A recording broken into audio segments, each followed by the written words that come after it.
Narinig mo na ba yung term na gut loading brine shrimp or Artemia? Kung hindi pa, panoorin mo to. Hi guys, MR Guppy here. We're here with Jed or Dorsal Advanced PH. And Jed is a BS Biology major and he has work experience with gut loading Artemia. Yes. So Jed, ano nga ba ang gut loading Artemia?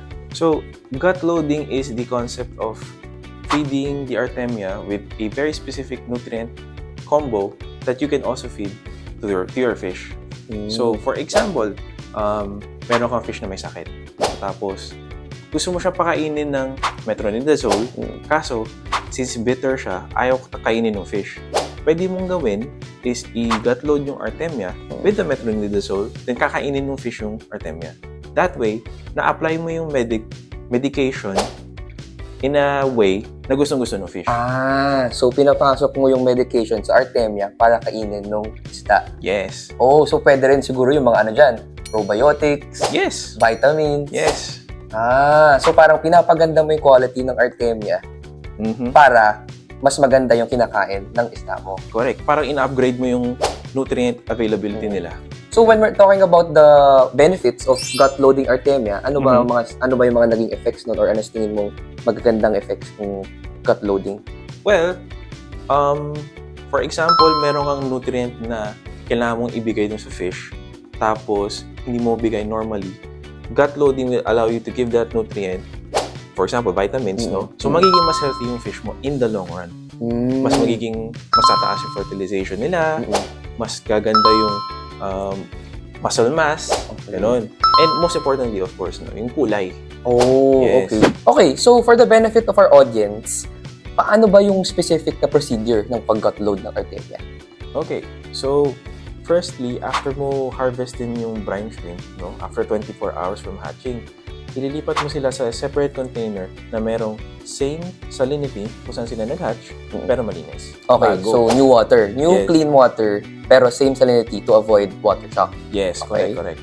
Tapos, ilalagay mo yung harvested Artemia dun sa new water, lalagyan mo ng air stone or air hose, then yung chosen enrichment mo, enrichment yung tawag sa pinapang-gut load, ilalagay mo na, ibabawad mo na tubig, along with the Artemia. Tapos, you will do this for 12 to 24 hours for babies, for nuclei. Yung mga newly hatch. Okay, Yes. newly hatch. Tapos, if adult na yung Artemia, ano lang, 30 minutes to 60 minutes lang. Kasi mabilis na silang kumain.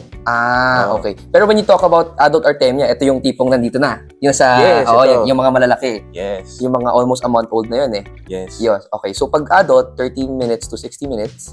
Ganun lang kabilis. Oo, ganun lang kabilis. Pero kapag yung newly hatch, gaya ng mga ito, ito na hinatch mo after 24 hours. So, 12 to 24 hours ang enrichment. Yes. Ng, This is to ensure na yung nutrient na bibigay mo sa kanila talagang nasa digestive tract nila. That way, kapag feed mo na sila dun sa fish mo, makakain talaga ng fish. Madadigest din talaga ng fish. Okay. Sige. Thank you for sharing this knowledge. Importante ma-share natin to sa ating Yes, audience. no problem. Happy to share it. Right. At dahil sa idea ng gut loading ng Artemia, Deep Blue Aqua Products has improved their Tibet eggs to include probiotics within the product. So ano ibig sabihin nito? This product will help in the overall health and gut digestion of your fish. Itong improved version na to, maganda ang hatch rate, maganda ang egg separation, ang hatching parameters, parehong-pareho lang, wala kayong kailangang baguhin, at mapapansin nyo lang ang presence ng probiotics through the color of the hatchery water, which will turn slightly yellow. Para mas magets nyo, papakita namin sa inyo ang actual results. So, ito na yung upgraded version ng Tibet Deep Blue Brine Shrimp with probiotics. Ayan, as you can see, medyo yellowish or may kulay konti yung tubig dito. That's because of the probiotics. And if you can check the hatch rate, tignan nyo naman kung gaano kalinis. Diba? Wala kayong nakikitang kahit anong eggshell. Diba? Tsaka buhay na buhay. Tsaka yung size ng nopli, perfect na perfect para sa mga ornamental fish. Kasi malaki. Ayan, no? Diba? Linis, diba? Ayan, no? Yan ang upgraded version ng Tibet eggs ng Deep Blue Brine Shrimp. So that's it for this video. Sana marami kayong natutunan. And we are happy to announce that with this improved version, hindi po magbabago ang presyo ng product na to. And we just hope na mas lalo pang makatulong ang product na to sa inyong mga alagang isda. So yun lang naman. Fish out!